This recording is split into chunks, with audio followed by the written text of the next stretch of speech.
Now, I don't know about you guys, but there's many moments in time where Phoebe Waller-Bridge just comes across as absolutely crazy, especially when she's promoting Indy 5, The Dial of Destiny, and we know for a fact that everything related to her approach about this film has all been about an agenda, about really focusing on female empowerment, blah, blah, blah, blah, blah, right? She's talked about this way too many times to the point that it is getting very repetitive.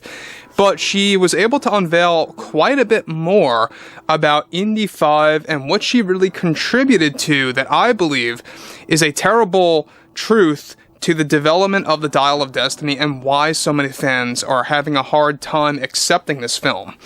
This is Mike Zero. Subscribe if you're new and like this video to see future updates. I'm also on Twitter at Mike01. I thank you all so very much for the great and kind support. And let's get right into the subject, shall we? Now, we know that Phoebe Waller-Bridge, her character Helena Shaw, is the goddaughter of Indiana Jones. Now, let's be clear, obviously they're not related in any scenario. There were earlier pitches, well before the final script was written, that she was going to be somewhat of a niece or some kind of relative that would be explained, but Mangold and Phoebe Waller-Bridge really settled on the idea of making Helena just a goddaughter, right? So, given that they're not related, it kind of makes this film a little tasteless in a way. And I think that they really had a great opportunity here if they really wanted to, focus on the family aspects, but they did not. And so, looking at what Phoebe Waller-Bridge had to say, this is where things begin to dwindle.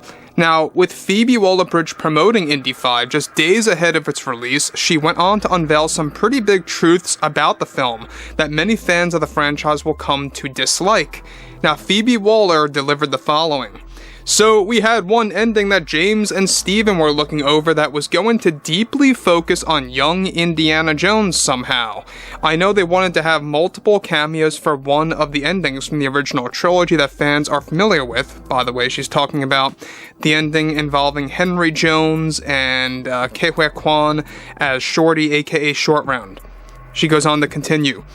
But I suggested to Mangold that this was just going to feel like cheap and like low-level fan service and how we should just stick to one cameo only and strictly for Indy 5. And also have it somewhat center on Helena for the Dial of Destiny. It needed to be fair. It couldn't just be about Indy. We needed Helena to be a part of this ending somehow, making some of the choices for Dr. Jones. He agreed with me on that and felt it was the proper way to end things for the final film, since Harrison never plans to return anyways.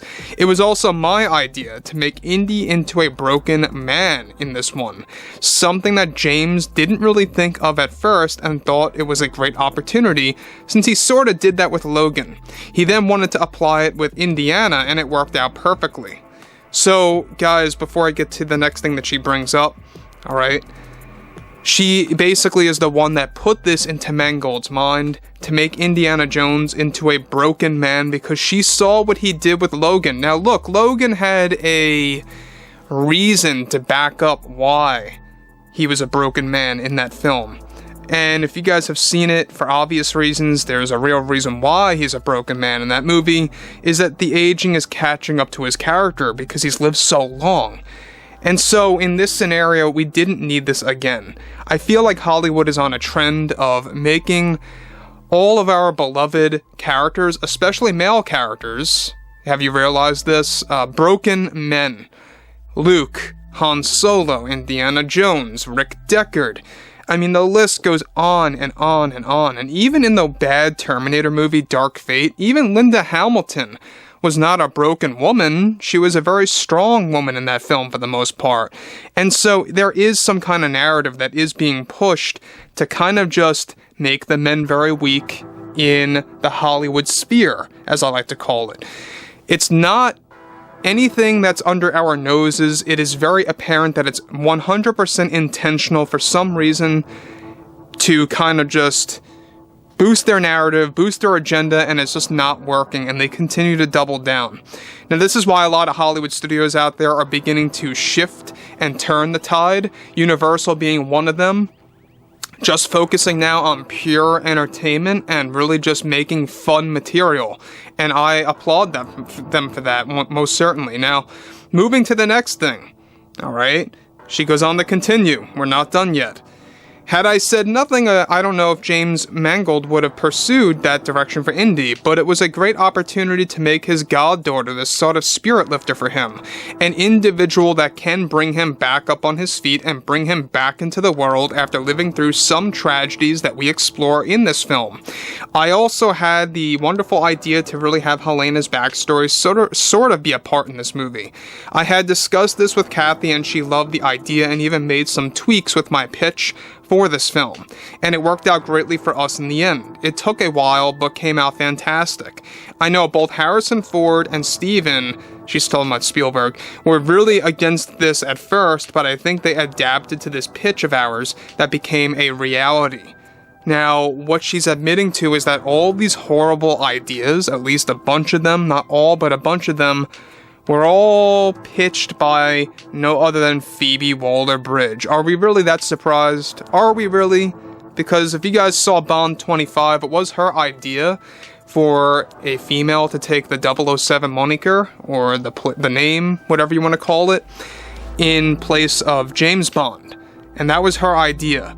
And some fans, may be like, oh, it's a whatever thing, who cares? But it's an obvious narrative.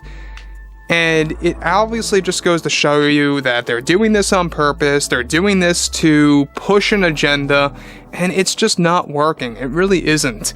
And I'm pretty surprised that Barbara Broccoli even accepted that, and I hope she does not become the new Kathleen Kennedy of our time, but she may very well become that with Bond 26 for allowing Phoebe to take a big role in Bond 26. And yes, that is Waller-Bridge's idea. She wants to come back, she wants to contribute to James Bond again heavily this time around, and I am not looking forward to that, let me be clear. So, look, Mangold, I think, really just rolled over and said, alright Phoebe, do what you gotta do with this movie, I agree with everything, and it really turned off everybody. It really turned on its own, and that's why Mangold has been coming out very clear to fans that he does not want to come back for the Indy 5 sequel and Indy 5 sequel that's being discussed right now between Kathy and the Disney executives that are supporting her. And so, I think it obviously is rooted to James being very well aware that his reputation is now at risk, especially with Star Wars, especially with anything moving forward. There's a lot at stake here for his film career as a director, as a writer, and as just a general filmmaker. Mangold is really hit and miss, guys. Let me be clear. Some of his movies are fantastic. Some of his other, creations are just flat out, stagnant, not working for me, and not working for a lot of other people out there. We know that he was supposed to make a Boba Fett film. That fell apart and became a TV show by Robert Rodriguez, and he was the executive producer on that, along with John and Dave, serving as the creators. So anyways, guys, drop a comment below, fill me in what you all have to say about this, and if you guys did enjoy the content for today, make sure to drop a thumbs up on this video to support the channel, and I will catch you guys next time.